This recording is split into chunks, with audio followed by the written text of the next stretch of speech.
As I look through my viewfinder here, you know, I see a very dominant shoreline, and then the ocean, and then these layering of sort of these tips of the peninsulas as they come out.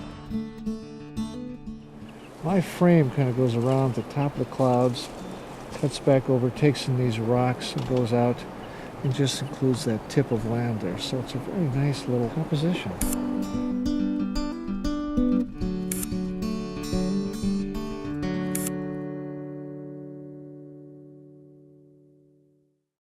Funding for this program is provided in part by the North Dakota Council on the Arts and by the members of Prairie Public.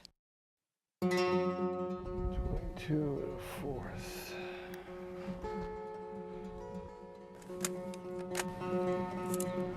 I think his vision has really become his own. I really haven't seen another photographer that looks at the upper Midwest like Wayne does. How do you become a wine connoisseur? Someone said, drink a lot of bad wine. I've taken a lot of bad photographs, and if you can figure out what's wrong with them and try not to repeat that too often, you slowly can move away from those mistakes and those cliches. I think at the same time, if you think about it a lot and pay some attention to what's out in front of you, you start to gain an appreciation for it. I mean, ultimately, everything is interesting. It's just the attention that you can bring to that moment and what you make out of it. Basically, he has a light meter and a dark cloth and the camera and the film. Basically, that's what it is. But they're all kind of high quality things. This is about 2/3 of the way down the McCluskey Canal, and this particular spot is the deepest cut in the McCluskey Canal. And I'm looking south along this route here, so I've got to just put my hood on so it blocks the light out so I can see through the camera. These old view cameras, you're actually looking right through the lens itself. So now it's just a matter of tweaking it a bit, leveling it, getting it the way I want compositionally, which is pretty good. I've got to close the shutter down. These old cameras are about as basic as you can imagine. It's just a light-tight box. Now I've got to just measure the amount of light that's coming to me. And given the kind of film I'm using, simply transfer the shutter speed and the aperture, which is the size of the lens opening. And I like to have a lot of what's called depth of field or area in focus. So I choose a combination of shutter speed aperture that does that.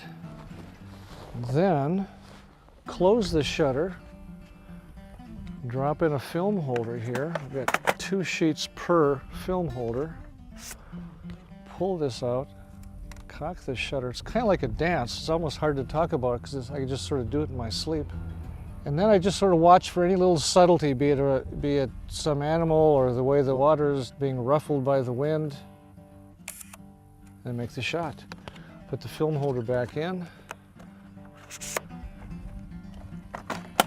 I have one photograph.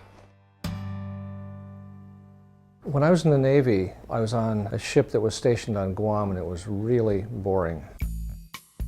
So I bought my first camera there. I remember it was a 35mm Petrie.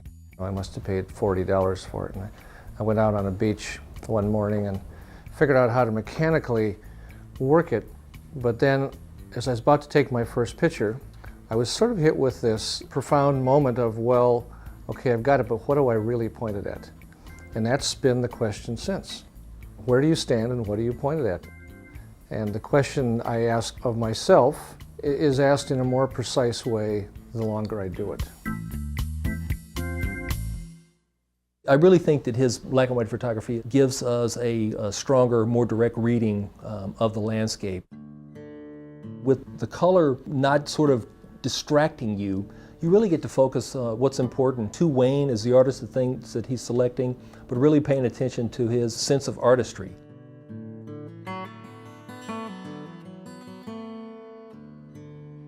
I think it was just something that happened that I wasn't aware of.